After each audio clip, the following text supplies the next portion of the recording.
Hi, I'm Mitchell from GB Productions, and today on the BMW project, we're going to put some windshield washer fluid in the reservoir to clear a coat on the dash that we have, because it's empty right now. And then we're going to replace the low beam on the headlight here. We're also going to replace the turn signal.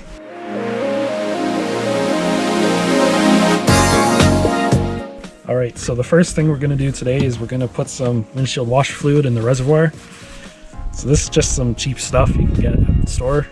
My dad bought a kit of like 7 or 8 of them, and I asked him if I could take one to use on this car, and he said sure. So the reservoir in this car is 5.3 liters, which is huge. And most of the cars I work on are much smaller than that, like 3 liters-ish. So I brought this bottle thinking it would be enough to fill it all the way, and it's not, but it'll be enough to clear the coat on the dashboard at least. So you just want to gently pour it in, like so.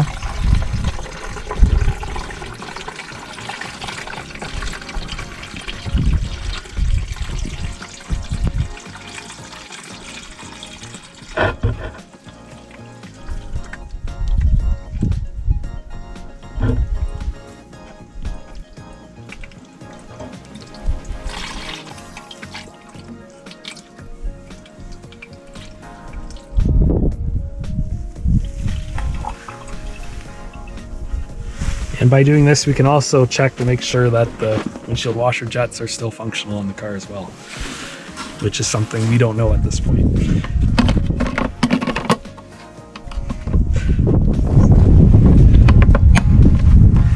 And so the clip on this was broken by the previous owner. Normally it would sit like that. In this case, it broke off. So just put it back on and you can set it like that and it's perfect. Okay, so now we're gonna change the front left turn signal light.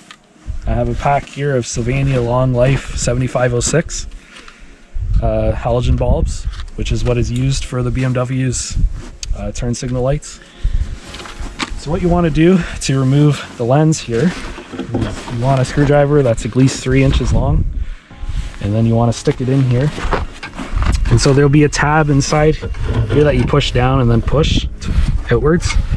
So in my case, the tab has been broken off by the previous owner. So I just have to stick it in here and then push it out.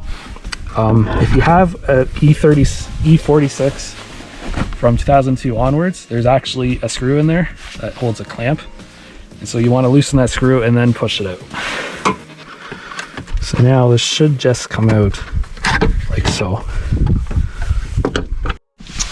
All right, so after you pull it out, what you want to do is you want to rotate this to the right.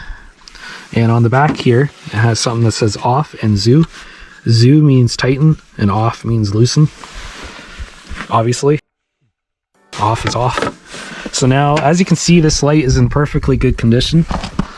So it's likely it just had a bad connection perhaps. So if we just rotate this a bit in here and then go run the 4-way flashers, you'll find that it works perfectly fine. So in the case of this, like we've talked about in other videos, a little film of dielectric grease between the bulb base and the socket can prevent that kind of thing from happening in the future. So while we have this apart, as you just saw, the bulb still works and whatnot, we're going to put some dielectric grease on it so that this type of thing doesn't happen again for the life of the light bulb. So all you need to do is take the light bulb out like so. And then you're going to put a little bit of this dielectric grease on your finger, like so. That's nuts. And you're going to wipe it around, like so. A little bit on the other terminal. And then you can just replace it back into the socket here.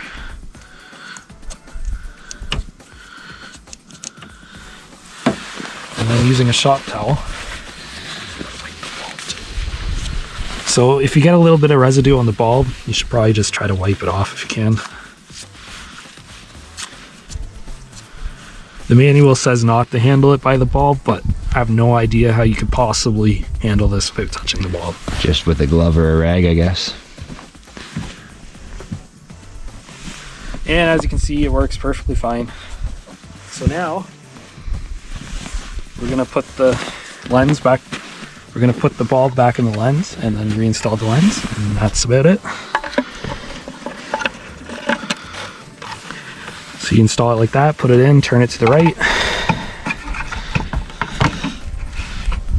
You gotta look inside for the little slots the plastic tabs go in. I don't think it's in, is it? Yeah, it is. Normally, again, when the tab is still there, there'll be a little click sound as it holds it in place. All right, so now we're gonna move on to the low beam here on the front left side. So if Greg can come in here and show you guys what I'm talking about. So here is the low beam socket. It's supposed to be in all the way and then turn to the right so it locks, but the seal, the retaining ring seal we have here, I guess it's expanded with age, and so it doesn't fit properly anymore, and so that you can't lock it. And it's possible that a side effect of that is why we have moisture here in the lens. Another possible reason is the seal here is all worn out and crusty and not very good. My intention long term is to replace this and put LEDs in, but that isn't going to happen right now. So what we're going to do next here is remove this low beam. And it's just, in our case, it just kind of pulls out because it doesn't lock in place. The next here, you want to pull this out.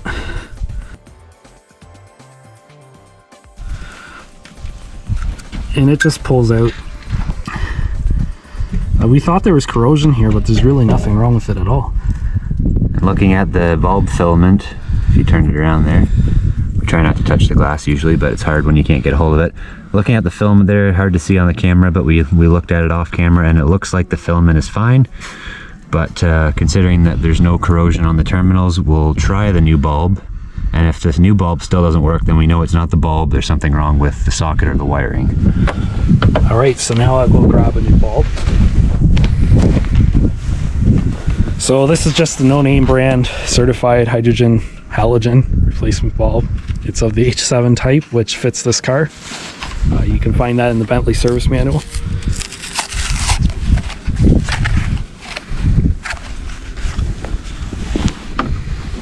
I'm not a huge fan of this kind of packaging. I never know how to open it properly.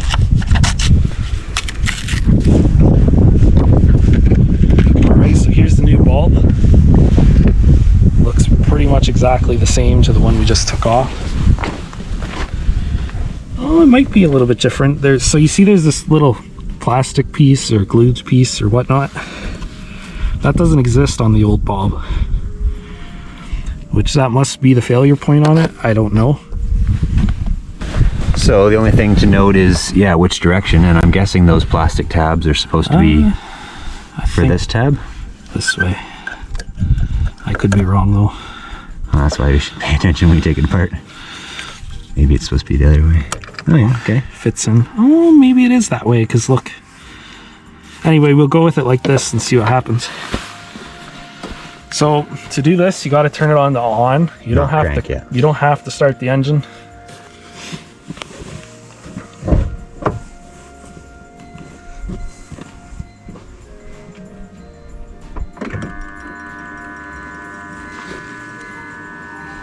And there we have it. So the light does in fact work now. So there's something wrong with this other bulb. Whether the filament is actually bad, it's a little bit discolored, but still looks like it's intact. But there we have it, new bulb works.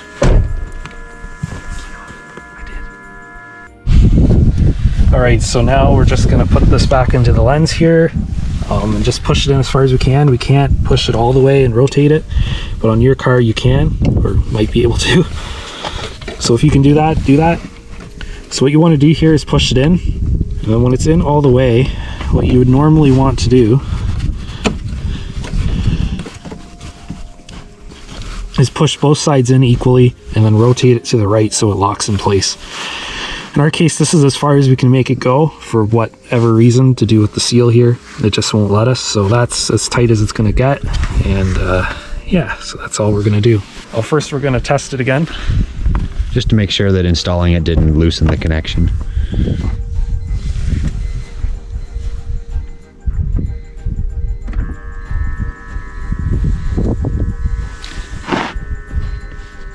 And there we have it, low beam and low beam. Good. All right, so that's going to be it for today. We hope you enjoy the video. Please like, comment, and subscribe to GB Productions on YouTube and visit our site for more information.